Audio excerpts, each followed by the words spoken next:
أعوذ بالله من الشيطان الرجيم بسم الله الرحمن الرحيم السلام عليكم ورحمة الله تعالى وبركاته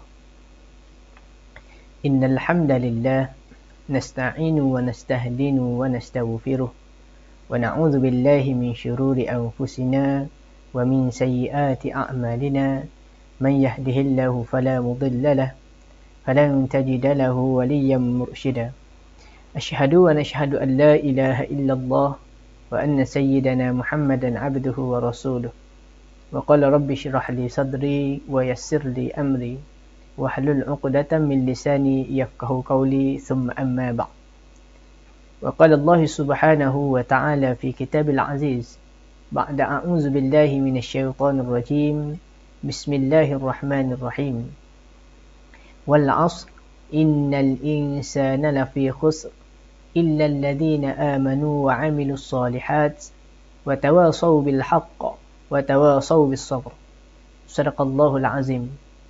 Alhamdulillah, puji dan syukur kita panjatkan kehadrat Allah Subhanahu wa taala di atas kurniaan, taufik juga hidayah daripada Allah Subhanahu wa taala kepada kita sehingga saat ini. Yang kedua, selawat dan salam ke atas junjungan besar kita Nabi Muhammad sallallahu alaihi wasallam. Allahumma salli ala sayyidina Muhammad. Dan tuan sidang pendengar yang dirahmati Allah Subhanahu wa taala sekalian, alhamdulillah.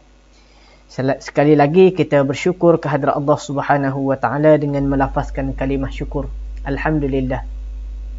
Masih lagi diberi kesempatan oleh Allah Subhanahu wa taala untuk meneruskan perkongsian kita dalam perbincangan satu kitab Bidayatul Hidayah karangan Al-Imam Ghazali At-Tusi rahimahullah. Moga-moga ada keberkatan secara bersama dan kebaikan secara bersama insya-Allah.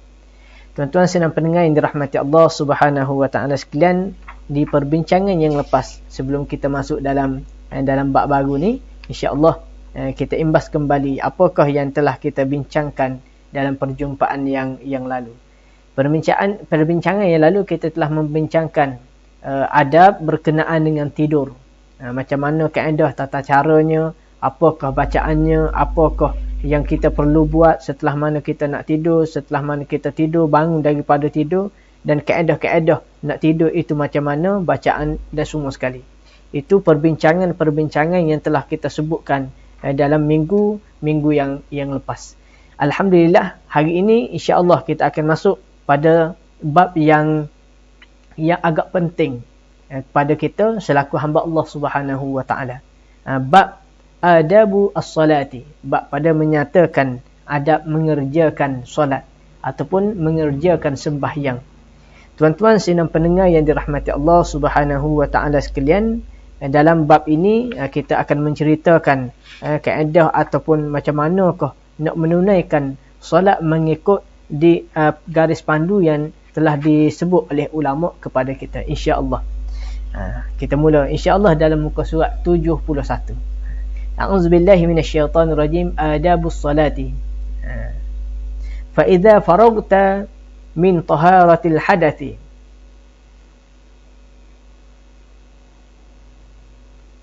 wa taharatil khubuthi fil badani wath thiyabi wal makani wa min sitril aurati minas surrati ila rukbati fastaqbilil qiblata qa'iman muzawijan baina qadamaika la tadummuhuma wastawi qa'iman waqra' qul a'udzu birabbin nasi tahassunan biha minasyaitonir rajim. Tuan-tuan sedang pendengar yang dirahmati Allah Subhanahu wa taala sekalian, maka disebutkan kepada kita apabila kamu selesai daripada bersuci hadas dan bersuci najis pada badan, yakni kita bangun daripada tidur kita baik ataupun kita ini nak mengerjakan solat setelah mana kita ni lesar dah. Kalaulah kita tidak ada wuduk, kita ambil dah wuduk. Bab wuduk kita telah bincang dalam perbincangan yang lepas. Kalau kita ini ada hadas besar, kita telah mandi hadas besar. Kalau kita ini ada kotoran di tangan kita, di badan kita, maka kita telah bersihkan badan kotoran tadi dengan air, dengan perkara-perkara yang boleh menyucikan badan kita. Maka sidang pendengar yang dirahmati Allah Subhanahu wa taala sekalian, ini nak masuk kita ketika mana kita selesai dah bab tu. Ketika mana hadas pun tidak ada dah, bersuci pun selesai dah di pekat kita, pada badan kita, pada anggota kita, maka disebutkan kepada kita bukan setakat badan, bukan setakat anggota, bahkan pakaian kita juga disebut telah sempurna. Dengan erti kata lain, kita pakai pakaian tadi, pakaian yang mana kita nak gunakan untuk sembahyang. Kalau jubah lah. Kalau disuruh baju Melayu lah. Kalau baju biasa lah. Kalau ada kopiah lah. Kalau perempuan telekong dan kain sembahyang tu, itulah yang digunakan. Ini telah sempurna, telah siap. Maka disebutkan kepada kita, antara yang lain juga adalah menutup aurat. Pakaian tadi menutup aurat. Kalaulah lelaki daripada paras lutut hingga pusat. Itu kaedah dia. Hingga ke pusat bagi kaum lelaki. Itulah sempurna lah. Maksudnya ini betul-betul kita nak solat dah. Ini betul-betul kita nak sembahyang lah. Bukan lagi kita nak bincang berkenaan dengan hadas kita. Bukan lagi kita nak bincang berkenaan pakaian kita. Bukan. Ini telah sempurna dah. Sempurna. Supaya kita hari nak pakai sempurna. Ini kelengkapan ataupun pakaian yang boleh membawa kepada solat. Kalau kotor, kalau ada najis, maka pakaian itu tidak boleh digunakan. Tapi kita tak bincang. Kita nak bincang, nak solat ni macam mana dah. Sempurna dah. Bersih semua sekali dah. Itu kaedah dia. Maka disebutkan kepada kita, yang pertama setelah mana selesai semua tadi, yang pertama adalah menghadap ke arah kiblat. Mengarah ke arah kiblat. Kiblat ini disebutkan kepada kita, kiblat pertama umat Islam, Baitul Maqdis. Maka peristiwa-peristiwa yang berlaku dalam sejarah Islam menukilkan kepada kita doa Nabi SAW ketika mana kaum kafir Quraisy menetapkan ataupun mengejek Nabi SAW dan seluruh sahabat-sahabat yang lain mengatakan Rasulullah SAW mengikut kiblat mereka, mengikut cara sembahyang mereka. Tengok kiblat juga menghadap ke Baitul Maqdis di Palestin. Maka kaedah ini Allah Subhanahu wa taala menyebutkan kepada kita dalam Al-Quran. Qad nara taqalluba wajhika fis sama' falanwalliyannaka qiblatan tardaha fawalli wajhaka syatral masjidil haram ila akhir ayat. Maka cerita ini sidang pendengar yang dirahmati Allah Subhanahu wa taala sekalian, Allah Subhanahu wa taala nak menyebutkan kepada kita bahawasanya doa Nabi dia, kekasih dia didengari, ataupun doa Nabi SAW itu Allah Subhanahu wa taala perkenankan daripada menghadap Baitul Maqdis, sehingga kiblat tadi ditukar menghadap ke Baitullah, yakni Masjidil Haram. Ada setengah riwayat menyatakan kepada kita macam manakah ataupun kaedah manakah, jauh ke tidak beza di antara kiblat daripada Masjidil Haram hingga Masjidil Aqsa, jauh ke tidak. Di setengah riwayat menceritakan kepada kita adalah kiblat daripada Masjidil Aqsa tadi 180 darjah berpusing kepada Masjidil Haram. Dengan erti kata lain, kalau kita menghadap ke arah kanan kita, maka kita terpaksa menghadap ke arah kiri. Itu Nabi SAW pusing. Ketika mana nak sembahyang tadi, duduk rakaat kedua. Setengah riwayat menyebutkan solat asar, setengah riwayat menyebutkan solat zuhur. Walhasil bagaimanapun itulah keadaannya. Rakaat kedua Nabi SAW bangun. Cerita ni kita tak panjang lah, kita cerita dalam bab lain, cuma nak sebut kiblat tadi. Bangun daripada rakaat kedua, Nabi SAW didatangi oleh Sayyidina Jibril AS. Maka ya Rasulullah menghadaplah ke Baitullah. Daripada Baitul Maqdis tadi pusing 180 darjah, tuan-tuan sekalian, maka berpusing menghadap ke Baitullah. Maka di sinilah ulama menceritakan kepada kita beberapa perkara yang mana berkenaan dengan kalau kita tersalah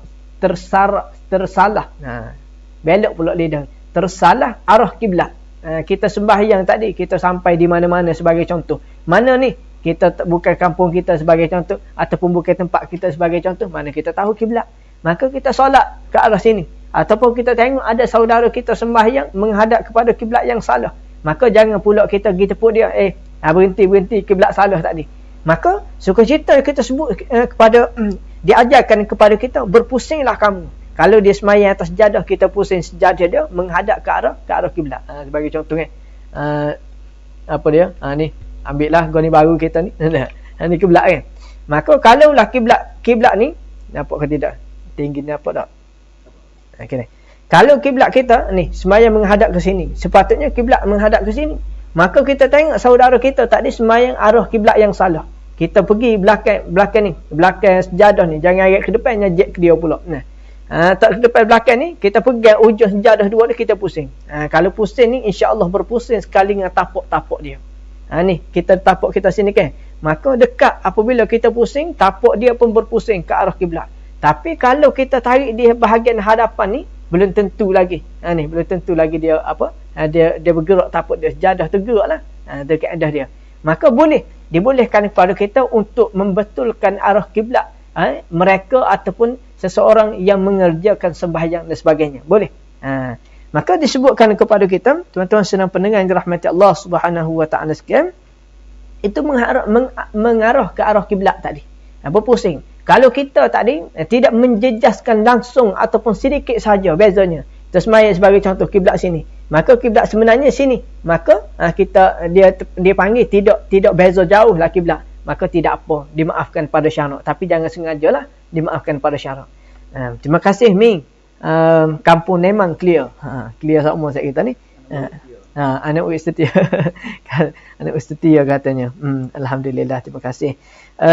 Kemudian disebutkan kepada kita nak kecek malam ni berkenaan dengan semayang. Kita semayang saat ni lah. Dia semayang keratan dan pelbagai lagi semayang yang kita adalah buat dan akan buat. Maka disebutkan kepada kita mengarah ke arah kiblat. Hari ni mudah je. Kita ada jam kita. Kita ada jam. Pecak jam kita ni. Jam rada ke? Bukan. Jam Al-Isra' lah kita pakai. Maka jam kita tadi, kita tengok letak atas ni, mana kiblat kita. Maka itulah kiblat. Jangan pula dalam semayang kita ada penyek dak lah sebelum semayang tadi. Tahu dah kiblat ke arah mana. Maka kalau ada telefon kita, aplikasi banyak hari ni, maka kiblat tu telah jelas daripada kita. Tak ada lah perbincangan yang besar untuk kita bincangkan bagaimana nak menentukan arah kiblatnya. Sudah ada dah aplikasi kemudahan yang Allah Subhanahu wa taala hantarkan kepada kita hari ni. Alhamdulillah, cukup besar nikmat Allah Subhanahu wa taala. Tuan-tuan sekalian, maka disebutkan kepada kita mengarah ke arah kiblat dalam keadaan berdiri. Dalam keadaan berdiri ataupun bahasa ibunda kita dalam keadaan mencancang. Mencancang. Cancang berdiri. Bapa tu berdiri sebab dia salah satu rukun daripada rukun sembahyang. Sembahyang ni ada 13. Tak sogilah kot lain. Ada 17, ada 18 tu hak mana? Serupa juga, sama juga. Dia letak tamakninah tadi, dia buang daripada rukuk, daripada i'tidal, daripada sujud. Antara dua sujud, maka jadilah buai-buai tadi, dia jadilah angka 17, jadilah angka 18. Kita duduk sekali, rukuk dan tamakninah, sujud dan tamakninah, i'tidal dan tamakninah, apa lagi, duduk di antara dua sujud dan tamakninah, maka kita gabungkan jadi 13. Itu mazhab Imam Syafi'i. Tak bincang panjang lah.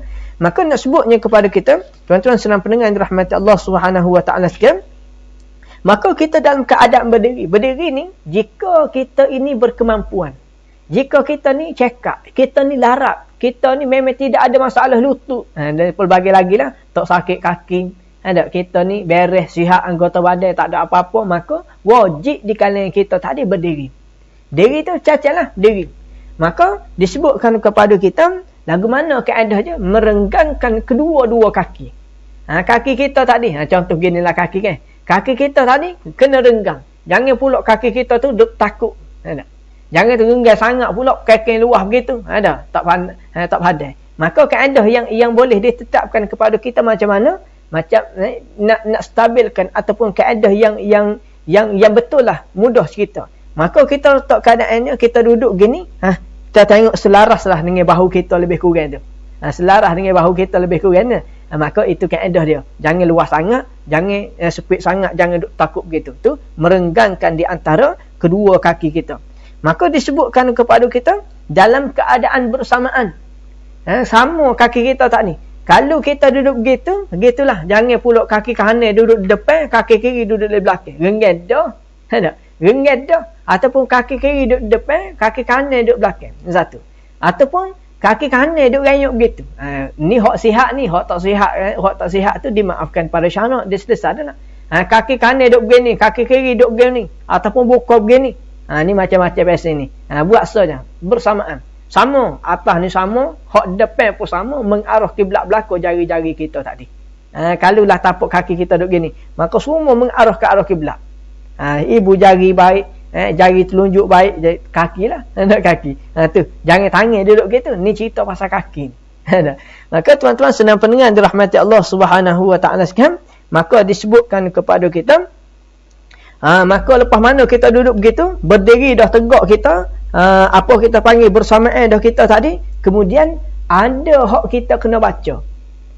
Salah kita nak menghadap Allah Subhanahu wa taala tadi, apakah bacaan ni? Tak akad takbir lagi ni, baru berdiri baru. Maka ketika mana nak akad takbir tadi, kita nak meyakini bahawasanya ataupun kita nak pergi kepada Allah Subhanahu wa taala dalam keadaan tidak ada hak boleh kacau kita. Ataupun lebih khususnya maksud adalah kita nak lebih khusyuk kepada Allah Subhanahu wa taala. Macam mana? Adalah dengan keadaan kita membaca satu surah yang diajarkan kepada kita. Yakni disebutkan kepada kita, a'udzubillahi minasyaitanirrajim, bacalah surah An-Nas. Bacalah surah An-Nas. Surah An-Nas ini mengandungi banyaklah disebutkan kepada kita berkenaan dengan kita berlindung daripada apa yang kita nampak dan apa yang kita tidak nampak. Sambung daripada surah Al-Falaq pula, banyak cerita, panjang tak? Maka disebutkan kepada kita, sebelum mana kita tak ada akad takbir, sebelum mana kita tak ada semaya, maka datangkan hati kita tadi nak menghalang gangguan-gangguan yang akan mari kepada kita di saat kita nak semaya tadi, maka bacalah Qul a'udzu birabbin nas. Qul a'udzu birabbin nas. Siapa hakilah? Qul a'udzu birabbin nas, malikin nas, ilahin nas, min syarril waswasil khannas, alladzi yuwaswisu fi sudurin nas, minal jinnati wan nas. Maka habis. Kita baca semua sekali tadi, maka habislah dah. Habis tadi disebutkan kepada kita, lepas mana kita baca, niat untuk membentengkan diri kita dengan daripada godaan syaitan yang terkutuk. Kita minta dengan Allah Subhanahu wa taala hasil daripada baca surah tadi. Surah tadi tidak ada kelebihan kecuali Allah Subhanahu wa taala beri kelebihan kepadanya. Surah tadi tidak mendatangkan mudarat, tidak memberikan manfaat kepada kita selain Allah Subhanahu wa taala memberikan segala-galanya. Bukan kih baca surah tadi, tapi tanda pergantungan kita tadi, usaha kita, ikhtiar kita baca surah An-Nas. Allah Subhanahu wa taala datangkan, dia panggil apa? Allah Subhanahu wa taala datangkan kepada kita benteng untuk mana syaitan tadi ataupun makhluk-makhluk perosak tak boleh nak ganggu kita dikala kita menghadap Allah Subhanahu wa taala. Maka baca niat nak benteng diri kita daripada syaitan yang terkutuk. Maka tuan-tuan senang pendengar dirahmati Allah Subhanahu wa taala sekalian, di sini kita suka untuk hamba-Nya jelaskan ataupun terangkan, hurailah sikit. Kadang-kadang kita tadi apabila ke rumah Allah Subhanahu wa taala, ni boleh pergi dah ni masjid ni, kita nak boleh pergi dah masjid rumah Allah Subhanahu wa taala. Boleh pergi berapa orang? 40 orang. 40 orang sikitnya, 40 orang boleh pergi sejid. Kita ni lagu tu lah, 40 orang aja boleh pergi sejid. Tengok tak penuh pun maghrib tak ada sejid. Isa 40 orang tak penuh pun 40 orang, tak siapa pun 40-nya. Duk gagal masa Jumaat aja. Jumaat ni sekali je seminggunya. Jumaat sekali je seminggu, subuh tiap-tiap hari, zuhur tiap-tiap hari, penuhkan hak tu. Hak boleh tak boleh, duk kacang hak tak boleh tu buat apa? Hak tak boleh bukan kerana tak boleh tu, ada asbab dia. Sebab dia adalah ya Allah Subhanahu wa taala beri kelebihan ataupun dia panggil apa? Allah Subhanahu wa taala hadirkan kepada kita benda-benda itu yang mana tidak boleh dielakkan. Tidak boleh dielakkan untuk kita tadi mengikut apa yang telah ditetapkan oleh pihak berkuasa kepada kita. Tuan-tuan senang pendengar dirahmati Allah Subhanahu wa taala sekalian, maka dikala kita hadir rumah Allah Subhanahu wa taala ataupun kita semaya rumah kita lah dengan keluarga sebagai contoh, maka sebelum mana kita akad takbir tadi, kita baca qul a'udzu birabbin nas. Tika mana nak baca tadi? Yang pentingnya kena ingat bahawasanya barang ni tidaklah menjadi kewajipan, dia sunat je. Untuk kita baca supaya mana terhindar. Tapi kalaulah kita tadi datang ataupun pergi kepada yang sedang berjumaah. Orang semaya Jumaat bukan Jumaah. Orang kita pergi tempat Jumaah tadi, semaya Zuhur ke semaya Asar, Maghrib baik, Isya baik, kita pergi dalam keadaan kita ni lewat sebagai contoh. Ini banyak berlaku di kalangan kita. Bukan semua, banyak ini ada. Banyak ada. Maka di kalangan sebilangan kecil di kalangan kita tadi, Jikalau datangnya lambat atau pergi rumah Allah Subhanahu Wa Taala nak berjemaah tu lambat, tiba-tiba siapa tepat nak di rumah Allah Taala, orang duduk tengah semaya tadi, dia pun siapa duk galik baca kul a'udzu birabbin nas lagi. Duk galik baca kul a'udzu birabbin nas. Hak mana hak tak penting tadi. Hak penting tika mana siapa rumah Allah Subhanahu Wa Taala, dikalau orang telah mengerjakan sembahyang yang wajib, maka bersegeralah kamu menunaikan salat kepada Allah Subhanahu Wa Taala. Bolah duk baca kul a'udzu birabbin nas tu. Bolah duk baca a'udzu billahi minasyaitan tu. Bolah. Bukan tak boleh. Kalau nak baca gi awal. Gi awal. Sebelum mana imam kat takbir, lepas mana qomat, kita pun duduk dalam sahdah. Ada Allahumma rabbaha, ada habis baca tu. Ada innaka la tukhliful mi'ad, habis sekali orang baca tadi, baca doa lepas mana qomat, kita pun bacalah kul a'udzu birabbin nas. Bolehlah baca ketika tu sebab kita awal. Ni kita mari dah rakaat ketiga. Ada rakaat ketiga orang duduk tahiyat akhir, baca lagi kul a'udzu birabbin nas. Ni tak kena sakit ni kita ni. Kita nak mengamal ni, nak mengamal apa yang telah diajarkan kepada kita. Ni mengamal tak kena cara. Tak kena cara maka tak cerdiklah kita. Rugi. Maka masuk dalam sembahyang tu lebih penting daripada kita buat perkara sunat tadi. Kalau nak baca kena pergi awal mula-mula ataupun berjemaah tadi awal lah. Selesai. Baca sampai akhir, minta perlindungan daripada Allah Subhanahu Wa Taala daripada syaitan yang terkutuk. Wa ahdir, disebutkan kepada kita, wa ahdir qablaka ma anta fihi wa farrighu minal waswasi wanzur baina yaday man taqumu wa man tunaji wastahi an tunaji maulaka biqalbin ghafilin wa sadrin mashhunin biwasawisid dunya wa khabaisis syahawati. Disebutkan kepada kita dan hadirkan ni buat mari.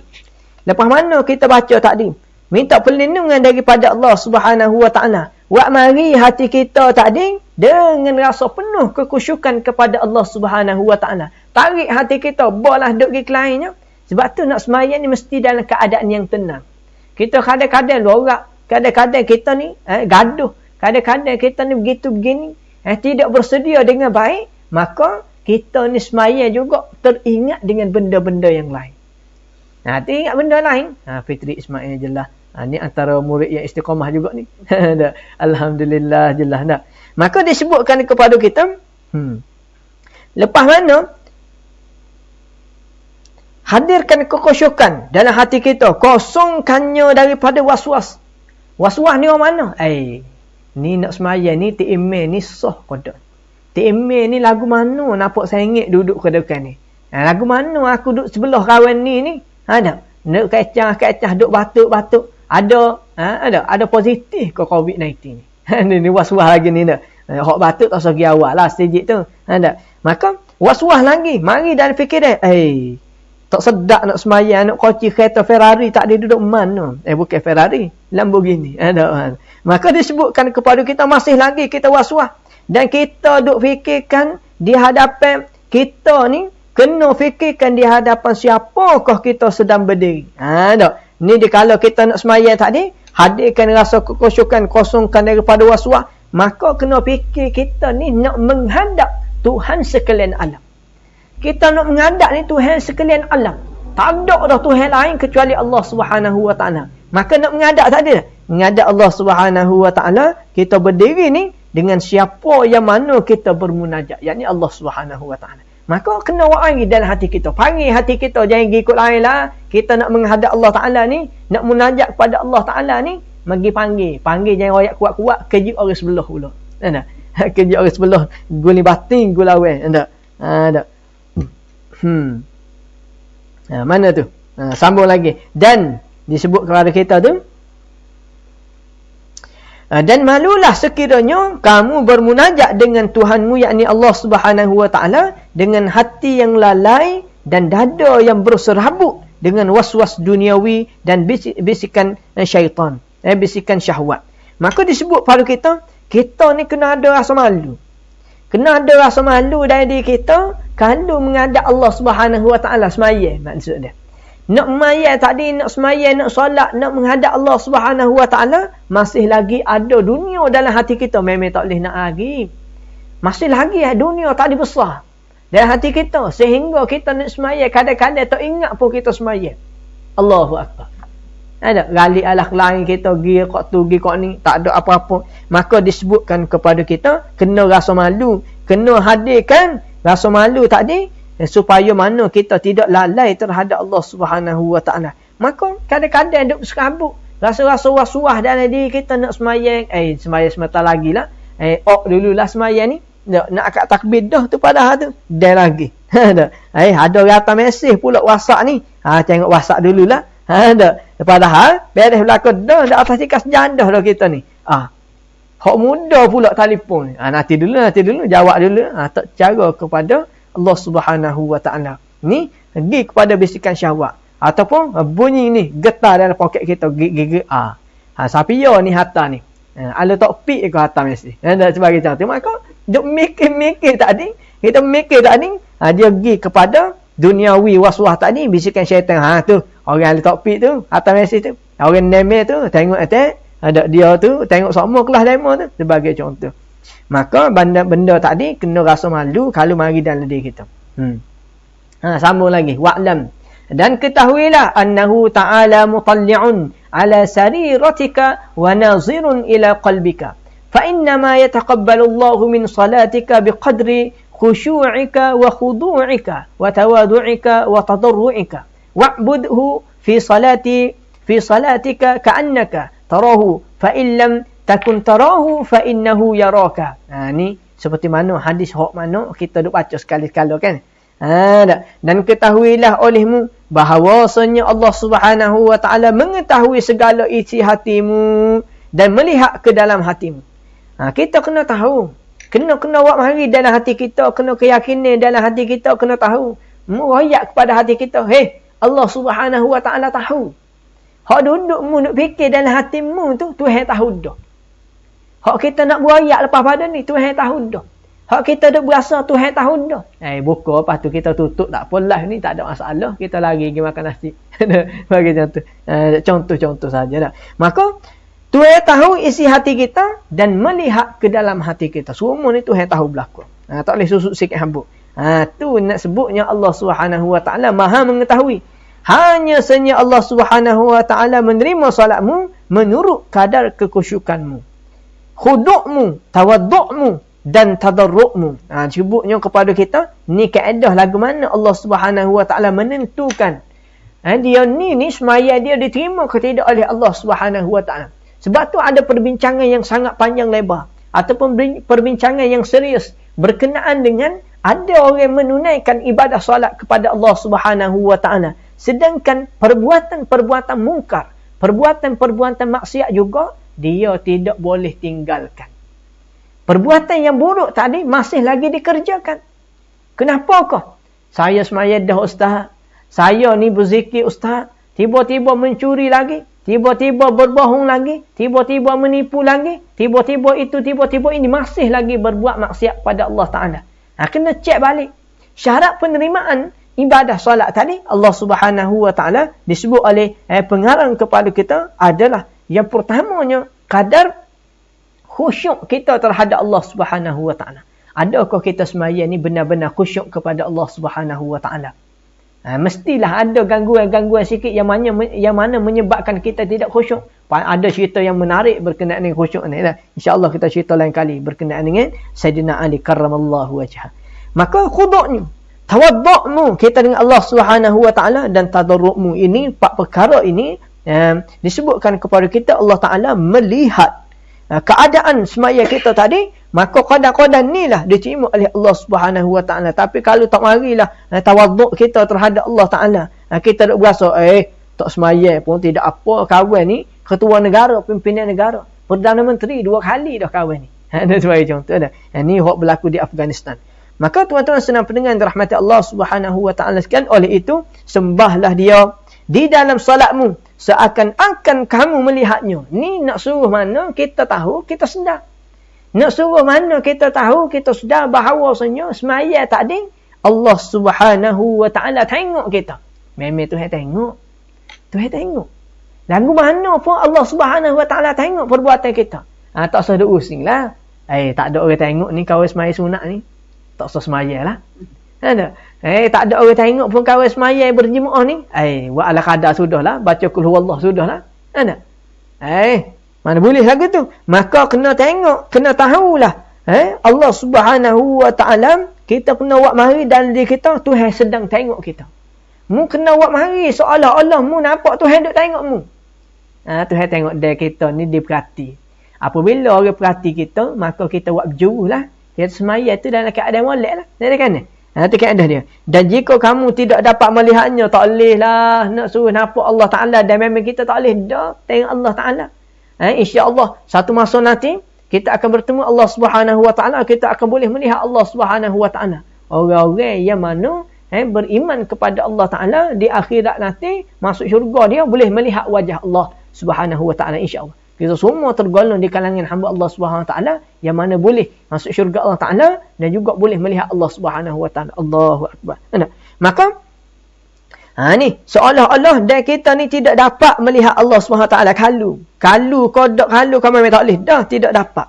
Maka kena ketahui, kena tahu buat mari dalam hati kita ni bahawasanya Allah Subhanahu Wa Ta'ala melihat kita. Melihat kita. Kalau dia tengok, kena buat molek. Semaya ni, Tuhan tengok ni, Tuhan tengok ni. Ada, maya ni kena buat molek ni.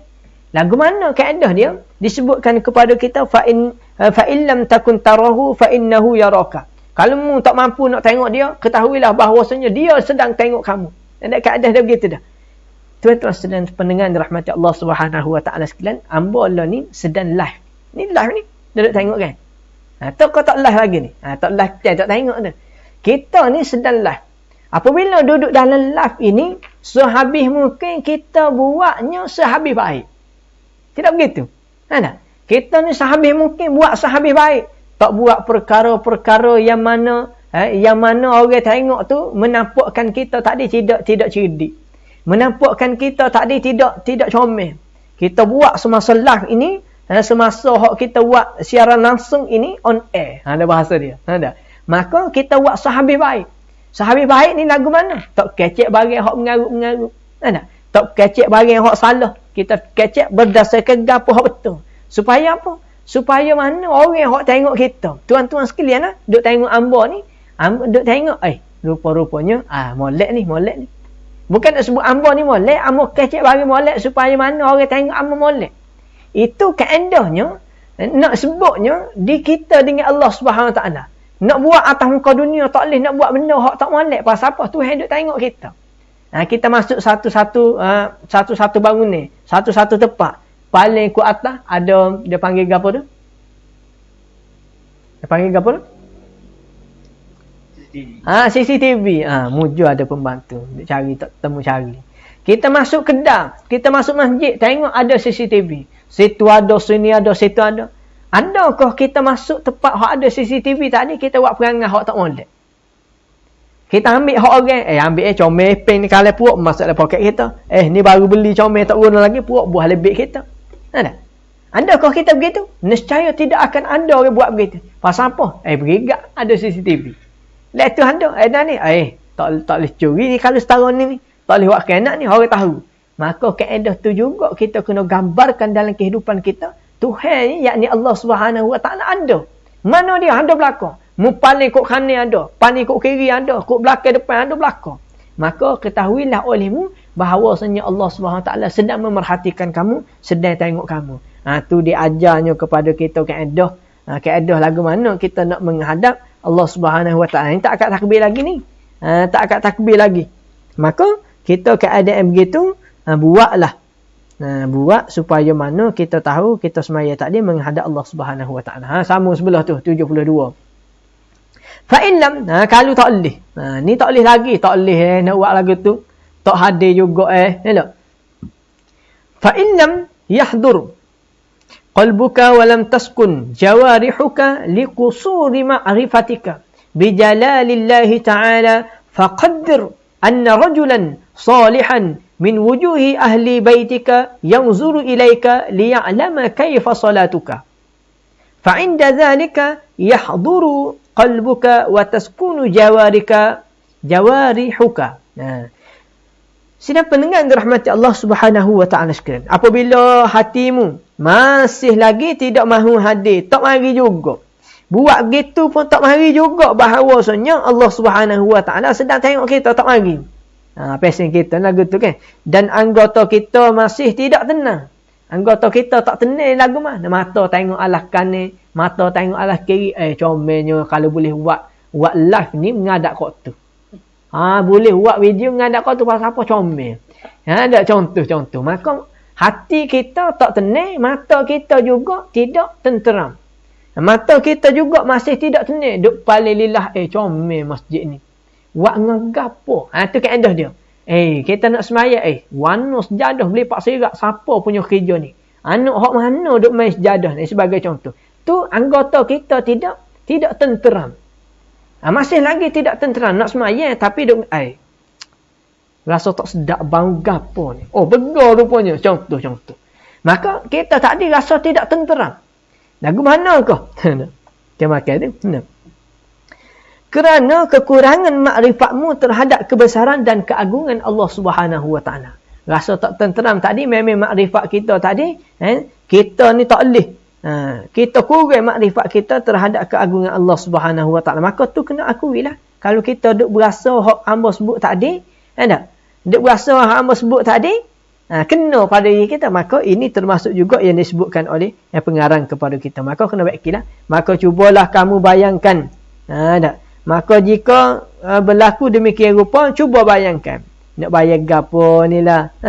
Maka disebutkan kepada kita, bayangkan jika ada orang yang soleh daripada keluargamu yang sedang memerhati kepadamu untuk mengetahui bagaimana salatmu. Maka ketika itu hatimu menjadi hadir dan segala anggotamu menjadi tenang. Ini ajar kaedah nak suruh pergi kepada tenang. Nak suruh pergi kepada khusyuk. Kita ni, kebanyakan kita ni, tuan-tuan sekalian, kita ni takut. Siapa dia? Kita gerun. Kita panggil apa? Tak berani dengan ayah kita. Tak berani dengan mak kita. Tak berani dengan abang kita. Hak mana? Hak soleh. Bukan nama soleh ni. Abang kita tak ada nama soleh, Ustaz. Tak sebagai macam tu. Tak, bukan soleh tu. Hak jauh sikit. Disegani kita panggil. Maka disebutkan kepada kita, bayangkan. Ketika mana kita nak semaya tadi, nak hadirkan, nak takut pada Allah Ta'ala, maka hadirkan bahawasanya, kalulah ayuh aku tengok aku nak semaya lagu ni, malu kalah. Malu kalah, kena godang kita, kena rotan kita. Itu kaedah dia. Maka hadirkan bahawasanya ni sedang salah seorang daripada anggotamu yang soleh sedang memerhatikan kamu. Itu maksud dia. Hadirkan supaya mana. Bukan nak suruh kawan tu tengok sungguh. Tak. Supaya mana hati kita jadi tenang. Nak menghadap Allah Subhanahu wa ta'ala. Hadirkan. Bagai tadi.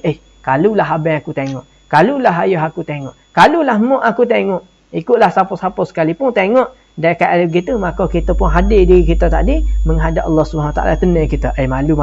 Malu tadi. Maka kita pun semaya dalam keadaan. Nak semaya tadi. Dalam keadaan yang sangat baik. Summa rji' ila nafsika wa kul ya nafs as-su'i ala tastahina min khaliqika wa maulaki idh qaddarti ittila'a 'abdin dhalilin min ibadihi 'alayki wa laysa biyadihi durruki wa la naf'uki khasha'ti jawarihaki wahassanti salataki. Belok pula ni. Thumma innaki ta'lamina annahu muttali'un 'alayka wa la takhsha'ina li'azamatihi ahuwa ta'ala indaki aqallu min 'ibadihi fama ashaddu tughyanika wa jahlika wa ma a'zamu adawatika li nafsika. Kemudian disebutkan kepada kita, kembalilah kepada dirimu dan katakan kepadanya. Bagaimana kita menganggap akan ada orang soleh tadi, mak ayah kita duduk sedang tengok kita tadi, kita buat lolok je, bukan ada sungguh pun. kembalikan kepada diri kita dan katakan kepadanya, wahai jiwa. Ya. Wahai jiwa yang jahat, jiwa kita lah. Tak boleh hadir menghadap Allah SWT dalam keadaan ni. Wahai jiwa yang jahat, tidakkah kamu berasa malu kepada penciptamu dan Tuhanmu? Tak berasa malu kau? Tak, kita mengada jangan ayat kuat-kuat naling pula orang sebelah dengar. Tak? Ayat diri kita. Wahai jiwa yang jahat, tak? Mu tak berasa malu kau? Mu tak berasa malu, tak takut Tuhan, takut kau orang. Itu maksud dia.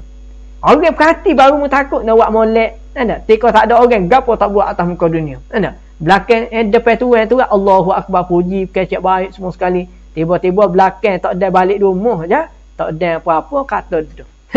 Contoh. Maka disebutkan kepada kita, mu tak malu kau? Mu kena berasa malu kepada penciptamu dan Tuhanmu. Tuhan kita lah Allah Subhanahu Wa Taala. Kerana bila kamu bayangkan ada seorang hamba yang hina daripada hamba-hambanya sedang memerhati solatmu, manakala di tangannya tiada sesuatu yang dapat merosakkanmu dan memberi manfaat kepadamu, kamu pula dapat mengkhusyukkan segala anggotamu dan dapat mengelokkan solatmu. Clear. Laki Udik Azwa. Terima kasih. Maka disebut pada kita tadi, malulah kita tadi. Tak? Malu kerana mana? Takut kepada hamba Allah Subhanahu Wa Taala, tak takut kepada Allah Subhanahu Wa Taala. Maka tetapi kamu tahu kan? Bahawasanya Allah Subhanahu Wa Taala sedang memerhati padamu dan kamu tidak mengkhusyukkan terhadap keagungannya. Khusyuk tadi kerana manusia, tidak kerana Allah Subhanahu Wa Taala. Maka Tuhan tahu, Tuhan sedang memerhatikan kita. Tuhan sedang memerhatikan kamu. Apakah dia, yakni Allah Subhanahu Wa Taala di sisimu lebih kecil dan hina daripada segala hambanya. Cuba buat mari dalam hati kita tadi. Kalau semaya kita tadi baik, semaya kita molek, semaya kita kerana manusia. Tok tua duk tengok ni malu kalah semaya. Sebagai contoh. Ni bakal tok tua ni duk tengok ni, bakal bini nak tengok ni, bakal tok lelaki ni, bakal adik ipar ni semua sekali tadi. Maka kita pun buat perangai juga. Nak semaya dalam keadaan molek. Mu kena malu, mu rasa hina. Mu kena berasa hina bahawasanya mu takut kepada hamba Allah Subhanahu Wa Taala lebih daripada takut pada Allah Subhanahu Wa Taala. Kena berasa hina. Hina kita ni, guana hak kecil tadi lebih ditakuti daripada hak besar. Siapa hak kecil tadi? Bukan tuan kecil. Manusia tadi kerdil. Tak ada apa-apa dia di sisi Allah Subhanahu Wa Taala melainkan takwa. Kemudian kita takut tadi, takut kepada manusia, tak takut pada Allah Subhanahu Wa Taala, maka kena rasa hina dia kita ni. Jahat kita ni kalau setara tu. Maka alangkah dahsyatnya kedurhakaanmu, dahsyatlah, sangat jahatlah kita ni, dan kebodohan kita, dan alangkah besarnya permusuhanmu terhadap dirimu. Nak sebutnya tuan-tuan sekalian, kita tak ada bermusuh dengan diri kita terhadap Allah Subhanahu Wa Taala. Duk peranjah diri kita tadi memang besarkan manusia. Kalau manusia tengok baru buat molek. Semaya dalam keadaan molek. Juruh semaya tak cepatlah. Kalau baca dengan tamakninahnya, subhana rabbiyal azim wa bihamdih. Buti semeta, subhana rabbiyal azim wa bihamdih. Buti semeta, subhana rabbiyal azim wa bihamdih. Tu tika ada orang. Siapa dia? Kita jadi imam, ada makmum lek belakang, ada orang duk perhati semaya. Tapi kalau tak ada orang, semaya seorang pula, derah kita Allahu Akbar. Subhanallah, Allahu Akbar. Apakah ini gambaran yang disebutkan oleh Al-Imam Ghazali At-Tusi rahimahullah kepada kita? Bahawasanya kamu tadi lebih takut kepada, gegung kepada manusia berbanding gegung kepada Allah. Hina diri kita kalau kita siapa tahu tu. Itu yang dimaksudkan oleh Al-Imam Al-Ghazali At-Tusi rahimahullah. Moga-moga kita terkeluar ataupun tidak termasuk dalam golongan yang disebutkan oleh Al-Imam Al-Ghazali At-Tusi rahimahullah. Moga-moga dijauhkan. Tu kaedah dia. Maka tuan-tuan senang pendengar yang dirahmati Allah Subhanahu Wa Taala sekalian, tergi sikit lagi berkenaan dengan kaedah kita.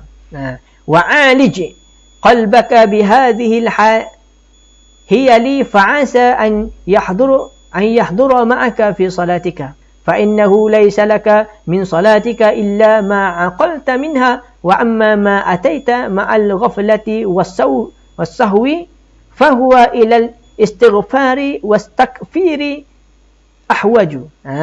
Cerita dia. Tuan-tuan senang pendengar yang dirahmati Allah Subhanahu Wa Taala sekalian. Macam mana? Dan rawatkanlah hatimu dengan cara-cara yang seperti ini.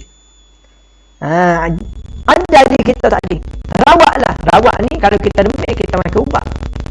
Kalau kita sakit kepala kita beli Panadol. Kalau kita sakit perut kita beli ubat gapo? Jalan tu. Dan berbagai lagi tu kaedah dia kita nak rawat diri kita. Kalau COVID-19 lagu mana kaedah nak rawat dia? Tak payah duduk di rumah. Jangan keluar. Tak perlu makan gapo-gapo. Makan inyo tak perlu. Minum air lemon tak perlu. Tu nak menghindar lah. Ikhtiar kita ada masalah. Cuma ubat dia duduk rumah. Jangan pergi ke lain. Jangan pergi kederak. Tak ada benda penting. Tu ubat dia. Kalau ada vaksin, ambil vaksin. Ikhtiar kita juga. Tu ubat dia. Ada ikhtiar kita. Ada ubat dia. Ada cara dia. Dan rawat barang ni disebutkan kepada kita. Kaedah nak rawat hati kita. Dengan cara seperti ini. Ada beberapa kaedah. Yang mana kita nak kembalikan hati kita kepada Allah Subhanahu Wa Taala. Kembali kepada yang disebutkan. Hati kita tunduk patuh kepada Allah Subhanahu Wa Taala. Boleh jadi pada suatu masa nanti keadaan khusyuk akan hadir bersama di dalam solatmu. Boleh jadi. Kalau kita ajar barang ni, kita buat, kita ajar hati kita seperti mana kita sebut tadi. Kita kata hati kita ni lalai dah, hinanya aku, jahatnya aku, nak menghadap Tuhan pun ingat kau orang lain lagi. Maka rawat tadi boleh jadi pada satu masa esok-esok khusyuk tak dia akan mari. Apa? Kita duk hinakan diri kita kepada Allah Subhanahu Wa Taala. Maka dan sebenarnya tiada apa pun bagimu daripada salatmu itu kecuali sekadar yang kamu dapat tadabbur padanya. Kita duk sungguh pada semaya tadi, maka itulah yang kita akan dapat daripada semaya. Sebab itulah teman-teman senang pendengar rahmati Allah Subhanahu Wa Taala, kan ada orang semaya tak mampu untuk mencegah diri dia daripada perbuatan keji dan munkar. Inna salata tanha 'anil fahsya'i wal munkar. Itu janji Allah Subhanahu Wa Taala. Maka ada yang mana tidak mampu untuk mencegah diri dia, maka kena cek balik kaedah sembahyang tadi. Bukan nak menyalahkan sembahyang, bukan nak menyalahkan solat yang kita buat tadi, maka salahlah diri kita. Kenapa kau tidak mampu untuk mencegah bagi tadi? Solat kita ada masalah. Cek balik, baiki balik. Maka disebutkan kepada kita, adapun solat yang kamu kerjakan dalam keadaan lalai, ni tak tahu lah ke mana, dan lupa, maka ia sangat memerlukan kepada istighfar. Lupa kita semaya, berapa rakaat ni? Ataupun lalai kita baca dah kodok Fatihah ni. Rokok dah kodok ni. Dan pelbagai lagi lah, kita ni lupa. Maka sangat-sangat memerlukan kepada istighfar. Astaghfirullahalazim. Astaghfirullahalazim. Apakah yang telah aku buat ni? Istighfar, mohon keampunan kepada Allah Subhanahu Wa Taala. Dan kifarah bagi menyempurnakannya. Istighfar tadi, kifarah kita tadi untuk menyempurnakan sembahyang yang kita lakukan terhadap Allah Subhanahu Wa Taala. Ini yang mana kita nak kembalikan diri kita kepada Allah Subhanahu Wa Taala. Maka perkara-perkara hak tadi, istighfar tadi, nak mengembalikan diri kita kepada Allah Subhanahu Wa Taala, berapa perkara yang kita kena buat tadi, supaya mana apabila kita nak sembahyang, hati kita tak pergi arah lain. Itu sahaja tujuan dia. Hati kita, jiwa kita, diri kita tidak pergi ke lain. Hanya senyum kita dengan Allah Subhanahu Wa Taala. Maka inilah yang digaris pandukan oleh Al-Imam Al-Ghazali At-Tusi rahimahullah kepada kita. Moga-moga yang disebut tadi kita boleh adaptasi dan diri kita. InsyaAllah kita berhenti sampai di sini untuk ketika ini ataupun pada minggu ini. InsyaAllah minggu depan kita akan ceritakan bagaimanakah dalam keadaan kita nak hadirkan diri kita dalam keadaan berjemaah, ataupun kita tadi nak niat lagu mana, nak niat tika mana, nak akad takbir ke. Itu kaedah-kaedah untuk kita nambahkan. Dia panggil berkenaan rukun-rukun sembahyang yang telah disebutkan oleh pengarang kepada kita. Begitu yang diurus takbirkan ataupun dah disebut oleh Rasulullah SAW. Cuma kita nak peringkah-peringkah ni berkenaan dengan perkara-perkara yang penting, maka kita gilah berlaku insya-Allah. InsyaAllah kita berhenti di sini saja. Aku qauli hadza wa astaghfirullah li wa lakum. Wassalamualaikum warahmatullahi taala wabarakatuh.